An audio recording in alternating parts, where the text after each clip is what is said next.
नमस्कार प्यारे बच्चों। आशा करती हूँ आप सभी ठीक होंगे और अच्छे से पढ़ाई कर रहे होंगे। आज हम लघु व्याकरण का पाठ 3 करेंगे, जिसमें हम समरूपी भिन्नार्थक और अरेकार्थक करेंगे। पहले हम भिन्नार्थक शब्द कर रहे हैं। भिन्नार्थक शब्द क्या होते हैं? वे शब्द जो देखने और सुनने में समान रूपी लगते हैं परंतु उनका अर्थ भिन्न होता है, उन्हें समरूपी भिन्नार्थक शब्द कहते हैं। कि ये ऐसे शब्द होते हैं जो देखने और सुनने में एक जैसे लगते हैं लेकिन उनका अर्थ अलग अलग होता है, तो उन्हें हम समरूपी भिन्नार्थक शब्द कहते हैं। समरूपी मतलब समान रूप में, भिन्नार्थक मतलब भिन्न अर्थ, कि भिन्न अर्थ देते हैं, अलग अलग अर्थ देते हैं। कि समरूप मतलब समान लगते हैं एक जैसे लेकिन भिन्न भिन्न अर्थ देते हैं, अलग अलग अर्थ देते हैं। तो आज हम ये करने जा रहे हैं। तो आपका पहला है अनल। अनल को क्या बोलते हैं हम? अनल होता है आग और अनिल हवा। अनल आग और अनिल हवा। फिर है अन्न। अन्न क्या होता है बच्चों? अन्न होता है अनाज, जैसे गेहूँ, तो वो क्या होता है? अन्न होता है जिसे हम खाते हैं, चावल, अन्न ये। और अन्य, अन्य होता है दूसरा। अन्य मतलब दूसरा। अब देखो कितना छोटा छोटा अंतर है, लेकिन फिर भी बिल्कुल अलग इनके अर्थ हैं। तो ऐसे शब्दों को हम समरूपी भिन्नार्थक शब्द कहते हैं, जो देखने में, उच्चारण में एक जैसे लगते हैं लेकिन फिर भी उनका अर्थ अलग अलग होता है। अब हम नंबर 3 पर आएंगे, जो है अपेक्षा। अपेक्षा क्या होती है? अपेक्षा होती है चाह, कि मुझे अपेक्षा है कि तुम अच्छे से पढ़ाई करो, तो अपेक्षा मतलब चाह। फिर है उपेक्षा। उपेक्षा होता है अनादर, कि जब हम किसी को अनदेखा करते हैं, किसी का अपमान करते हैं, तो वो होता है अनादर, किसी का अपमान करना। फिर है अनु। अनु का मतलब होता है पीछे, जैसे अनुकरण करना, पीछे पीछे चलना, ठीक है। तो अणु कण। अणु क्या होते हैं? कण, छोटे छोटे कण। फिर है उपकार। उपकार क्या होता है? उपकार होता है भला करना और अपकार होता है बुरा करना। उपकार बुरा करना और अपकार होता है बुरा करना। तो ये आपका उल्टा लिखा हुआ है, इसमें उपकार में भला करना आएगा और अपकार में आएगा बुरा करना, ठीक है। ये आप ठीक कर लेना। फिर है अवधि। अवधि क्या होती है? अवधि एक होती है भाषा और एक अवधि होती है समय सीमा। कि अवधि क्या है? भाषा। कि रामचरितमानस की जो रचना की गई है वह कौन सी भाषा में है? अवधि भाषा में। तुलसीदास ने अवधि भाषा में रामचरितमानस की रचना की है। और एक अवधि होती है समय सीमा, कि इस अवधि तक तुम यहाँ पर रहना, तो अवधि क्या है? समय सीमा। फिर है आदि। आदि का मतलब क्या होता है? आरंभ।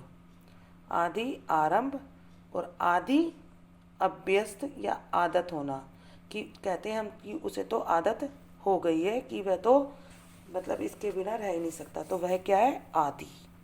और फिर है और क्या होता है? और है तरफ, कि उस ओर देखो, मतलब तरफ। और है तथा। राम और श्याम बैठे हैं, तो और जो है तथा। राम और श्याम बैठे हैं तो ये क्या है? तथा। तो इस तरह से आपके ये समरूपी हो रहे हैं। फिर है उपयुक्त और उपयुक्त।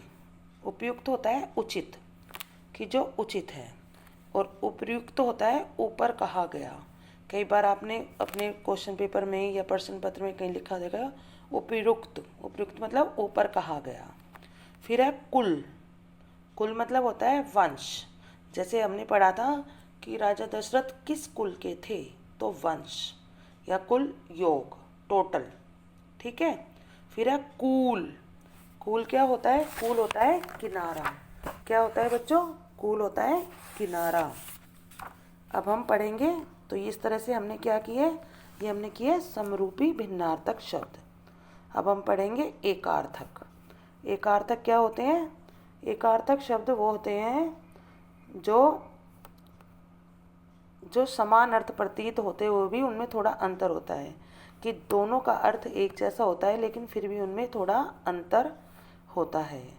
जैसे अवस्था और आयु। अवस्था क्या होती है? दशा, कि उसकी अवस्था बहुत खराब थी तो दशा। और आयु क्या होती है? उम्र, की अवस्था, उसकी दशा, कि वह किस दशा में था। और आयु होती है उम्र।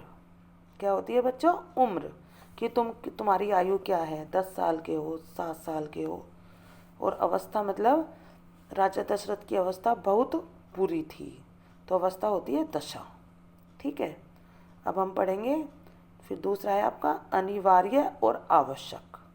अनिवार्य क्या होता है? जिसके बिना काम ना हो, कि जो हमारे लिए बहुत ज़रूरी है।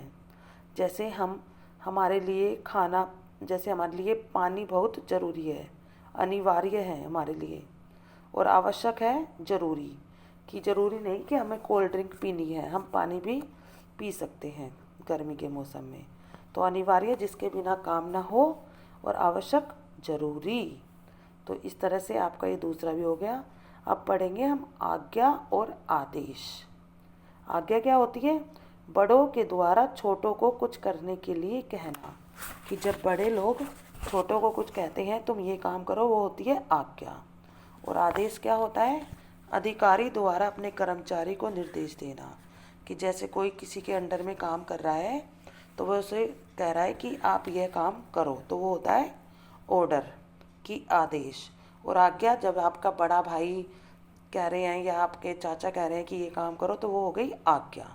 लेकिन जब आप किसी के लिए का वेतन के लिए काम कर रहे हो तो वो आपको आदेश देंगे। फिर है अस्त्र और शस्त्र।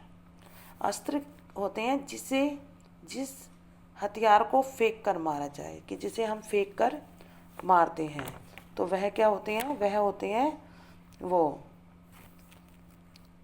अस्त्र। और शस्त्र क्या होते हैं? जिससे हथियार को हाथ में पकड़कर चलाया जाए, कि जिसे हम हाथ में पकड़कर, जैसे हम क्या चलाते हैं, तलवार हो गई, ठीक है, तो वो क्या हो गया? हमारा शस्त्र हो गया। और जैसे बाण हो गया, ये हो गया, भाला हो गया, उसे हम कहते हैं अस्त्र। तो जैसे हमने पढ़ा था कि विश्वामित्र ने राम लक्ष्मण को ताड़कावध से प्रसन्न होकर 100 तरह के अस्त्र और शस्त्र दिए थे। तो उसमें अस्त्र भी थे जिन्हें हाथ में दूर से फेंक कर मारा जाए, और जिन्हें हाथ में पकड़ कर। फिर है आपका अमूल्य और बहुमूल्य। क्या है बच्चों? अमूल्य और बहुमूल्य। अमूल्य क्या होता है? जिसका मूल्य ना आंका जाए, कि जिसका मूल्य आप नहीं लगा सकते, कि जो अनमोल है एक तरीके से। और बहुमूल्य, बहुत मूल्य की वस्तु जो कीमती है, कि जिसे आप खरीद सकते हो, तो वो होती है बहुमूल्य। और जिसका आप मोल नहीं लगा सकते वो होता है अमूल्य। तो अब आपके ये क्या कराए मैंने? अनेकार्थक। फिर है हमारा अनुरोध और प्रार्थना। अनुरोध क्या होती है? बराबर वालों से, जब हम बराबर वालों से करते हैं जो हमारे समान है, वो होता है अनुरोध। और प्रार्थना ईश्वर या पूज्य व्यक्ति से, कि जब हम भगवान से क्या करते हैं? प्रार्थना करते हैं।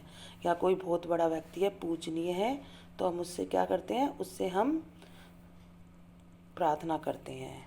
फिर है गहरा और घना। गहरा क्या होता है? जैसे कुआं, तालाब की वो गहराई उसकी। और घना होता है जंगल। जैसे विश्वामित्र जब राम लक्ष्मण को लेकर जा रहे थे तो घना जंगल था। घना मतलब होता है जंगल, कि बहुत काफ़ी सारे पेड़ आसपास लगे हुए।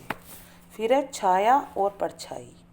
छाया होती है वृक्ष की, और परछाई होती है व्यक्ति की। छाया वृक्ष की, पेड़ की, और परछाई व्यक्ति की। फिर है भीड़ और झुंड। भीड़ क्या है? जन समूह, लोगों का जो समूह है वह भीड़ है, और झुंड क्या है? बहुत से पशुओं आदि का समूह। कि पशुओं, अब बहुत सारे पशु इकट्ठे हो रहे हैं तो वो क्या है? झुंड है। अगर लोग वहाँ पर इकट्ठे हो रहे हैं तो वह जन समूह है। ठीक है। अब आपका 10वां रह गया है सम्राट और राजा। सम्राट क्या होता है? सम्राट होता है राजाओं का राजा। जो राजाओं का राजा है वह कौन है?